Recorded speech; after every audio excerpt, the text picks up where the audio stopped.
Bonjour à toutes et à tous, ravi de vous retrouver. On débute cette émission par une question pour un parigo.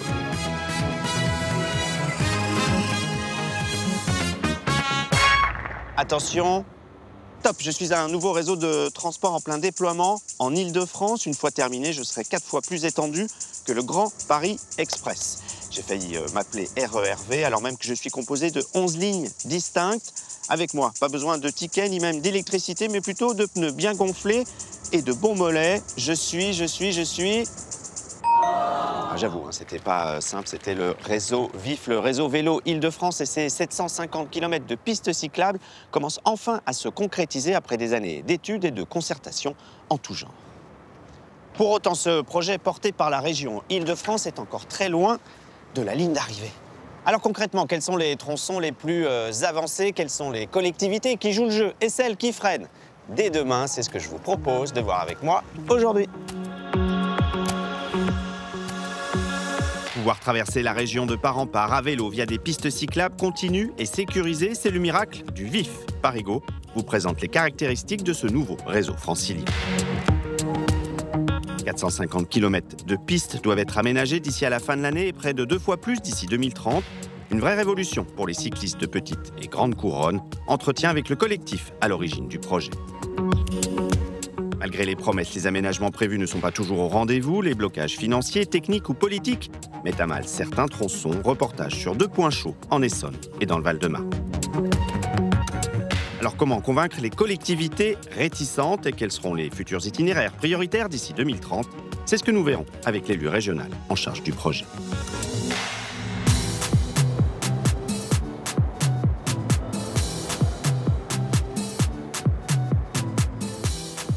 L'idée du réseau VIF, c'est bien sûr d'offrir des itinéraires fiables, directs et sécurisés aux cyclistes franciliens, au-delà de ceux qui peuvent déjà exister, par exemple à Paris. Alors à quoi vont ressembler ces nouvelles pistes cyclables XXL? Présentation d'un tronçon qui a été inauguré juste avant les JO du côté de la Seine-et-Marne avec Cécile Claveau et Philippe Aliès. Depuis un an, Sandrine Bise, habitante de Saint-Thibaud-des-Vignes, utilise plusieurs fois par semaine cette piste cyclable. C'est une piste qui est importante parce qu'on a un confort de circulation qui est bien mieux que d'être sur la route, par exemple. Il y a beaucoup de circulation sur certaines routes. Et puis parce que effectivement, elles sont plus larges. Cette ligne, c'est une portion de la V4 du vaste réseau Vélo Île-de-France. 10 km entre Saint-Thibaud-des-Vignes et Montévrain. Cet aménagement répond à un cahier des charges très précis. Des pistes cyclables qui font 4 mètres de large, avec un éclairage, des marquages au sol, des signalétiques et aussi des aires de service qui sont implantées régulièrement sur l'itinéraire. Donc de quoi réparer son vélo. Par exemple avec une petite boîte à outils ou une station de gonflage, un abri pour les vélos où on peut aussi les mettre à recharger et une aire de pique-nique si jamais on veut se reposer avec une fontaine à eau. Financé à 60% par la région et 40% par l'agglomération de Marne et Gondoire, cette route a coûté 7 millions d'euros. Alors l'ambition de notre territoire, c'est d'être au service des citoyens. Alors le service des citoyens, c'est évidemment le loisir. Ça, c'est les premières utilisations du vélo, mais c'est aussi et surtout d'avoir un usage quotidien. Les usagers sont plutôt satisfaits, mais ils préconisent tout de même certains aménagements. Comme ce passage qui est en principe protégé, en réalité, on voit qu'il n'y a pas de ralentissement spécifique pour les véhicules automobiles. Et par conséquent, ils peuvent arriver quand même à des vitesses supérieures à 50 km/h. À terme, cette piste V4 doit s'étendre entre Val d'Europe et Cergy-Pontoise en passant par Paris. L'objectif, c'est pas que les gens aillent de Val d'Europe à Paris en vélo. C'est qu'ils puissent choisir de prendre le vélo sur des petites portions de leur itinéraire quotidien. L'objectif, c'est de permettre de se déplacer entre ces communes avec une piste cyclable sécurisée qui n'existait pas avant. Ça permet de créer un nouveau moyen de déplacement, un nouveau moyen de transport qui peut remplacer la voiture sur certains itinéraires. Les travaux se poursuivent. Une grande partie de cette ligne devrait être terminée d'ici fin 2025.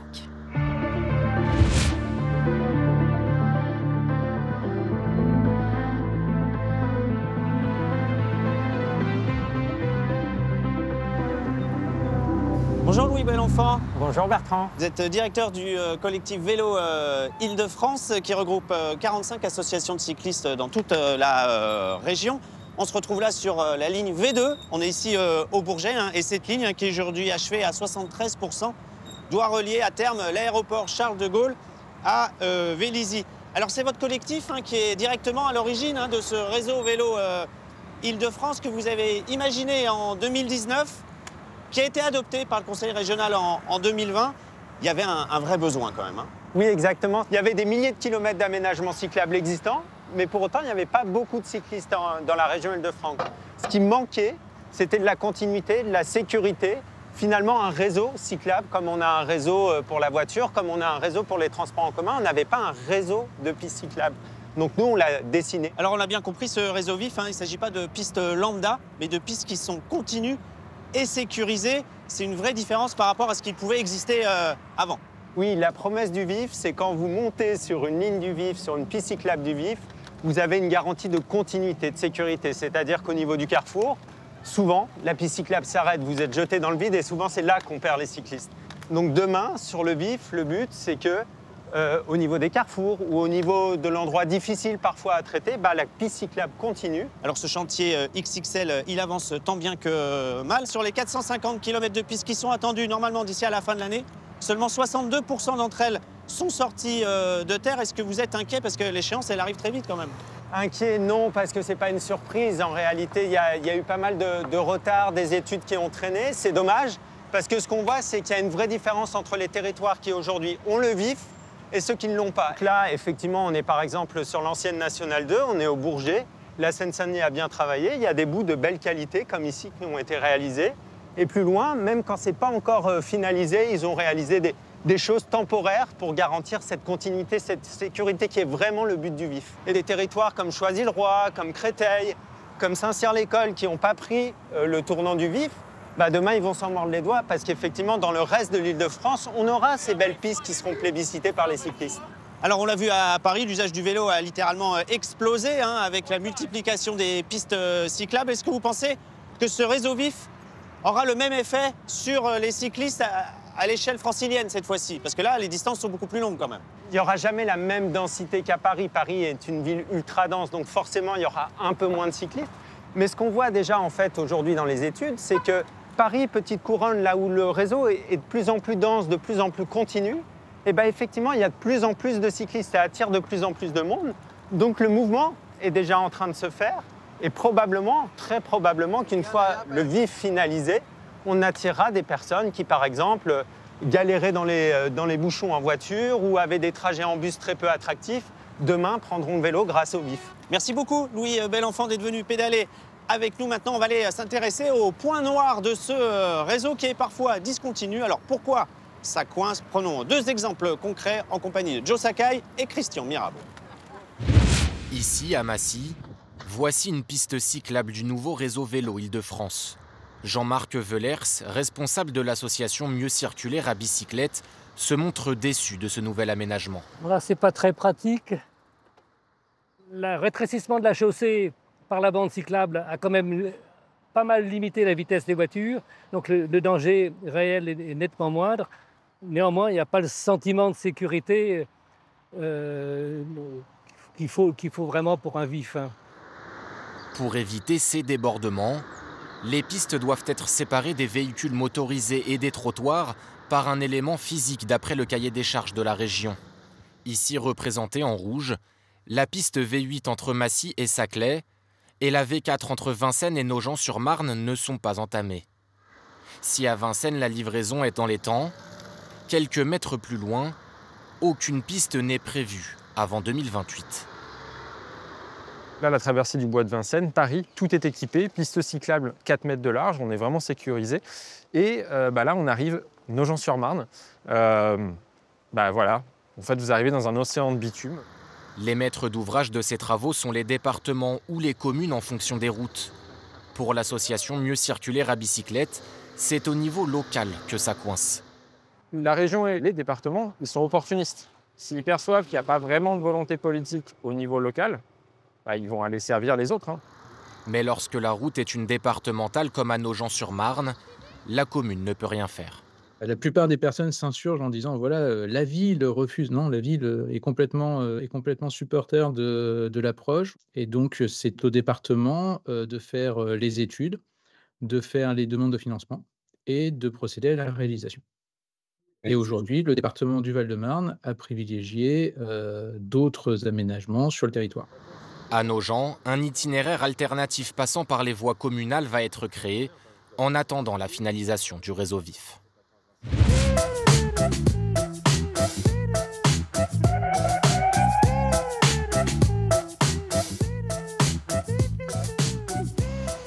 Bonjour Marianne Duranton. Bonjour Bertrand. Vous êtes déléguée spéciale aux mobilités durables au Conseil régional. On se retrouve là sur la V4. On est à Saint-Thibault-les-Vignes, en Seine-et-Marne. Une V4 qui reliera à terme le Val d'Europe à Cergy-Pontoise. Et cette phase 1 qui correspond à 450 km de pistes cyclables, censée donc être livrée à la fin de l'année. Bon, il y a un peu de retard, on ne va pas se le cacher, puisqu'il y a seulement 62% de ce réseau qui est aujourd'hui réalisé. Et 40% de ce réseau l'était déjà avant le lancement du réseau vif. Il y avait quand même une bonne base de départ. Est-ce que ça veut dire que d'ores et déjà, on sait qu'il y aura beaucoup de retard? Bon, on sait qu'on n'arrivera pas à réaliser 100% des 450 km qui étaient prévus initialement.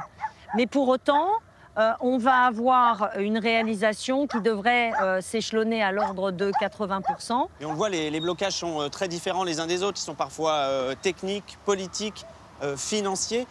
Quels sont finalement vos leviers pour vraiment convaincre et régler ces problèmes? Alors, si on a des trous dans la raquette, effectivement, ce réseau a beaucoup moins d'intérêt. Et pour convaincre les réticences, et la preuve par l'exemple, c'est le fait que les collectivités se rendent compte que les cyclistes l'utilisent de plus en plus et que c'est un vrai aménagement de qualité qui peut réaménager tout ce qui est secteur urbain. Et que ça n'est pas des contraintes, mais c'est aussi de l'amélioration du cadre de vie. Et donc, avec les services de la région, avec le collectif Vélo Île-de-France, eh bien, nous allons voir ces territoires qui peuvent poser problème pour essayer de comprendre ce qui pose problème et comment on peut trouver des solutions. C'est ce qu'on a fait d'ailleurs hier dans le 78.